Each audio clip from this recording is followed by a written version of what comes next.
الرحمن الرحيم من داخل هذا المكان قل للزمان ارجع يا زمان. طبعا أنا ليس مذيعا ولكن محاورا.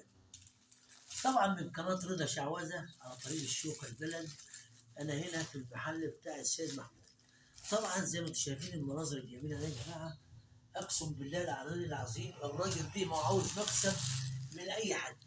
بقول لك إن جيتنا يا جميل على عيننا جيتك، ما جيتناش يا جميل توحشنا قعدتك. طبعا زي ما انتم شايفين كده يا جماعة المناظر الحلوة ديت. بكام يا حاج رضا؟ والله كام ديت انا ما اتدخلش فيها، دي صاحب لهم. يعني انت بتشتري ناس لا مش مشكله، حاجتك اتكلم على اساس حاجتك، مش مشكله انها حاجتك يعني. واقسم بالله ده العظيم هيبيعوا عن ربح فيه. لا لا لا لا، انا بقول كلمه الحقيقه لان الراجل ده بيجيب حاجه نظيفه، والنظيف ما بيجيبش الا حاجه نظيفه اللي زيها.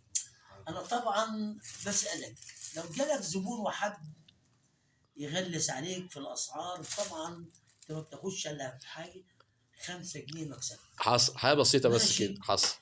قاعد يجيبك شمال يمين، طبعا انت ما عندكش خلق للزباين، تعمل ايه مع الزبون؟ والله بنسيبه بالمشي.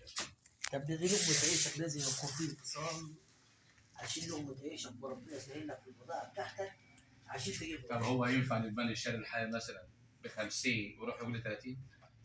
الفصال برضه ما فيهاش حاجة تزعل، بس أهم حاجة كل لقمة عيشك فيها. لا ماشي، بس ما يقولش 30. انا بنقول له 50 يقول لي 30. لا ما ينفعش طبعا، انت ما بتحبش الخسارة. عشان طريق بتمشي على رجلك مشاوير طويلة. حصل. عشان لقمة عيشك حصل. عشان تربيها. حصل. قبل ما نقفل هذا البرنامج. طب انت كده غلطت الفيديو يا معلم، انا مصور بالطول. وريني كده تعالى. بعد اذنك. فستو.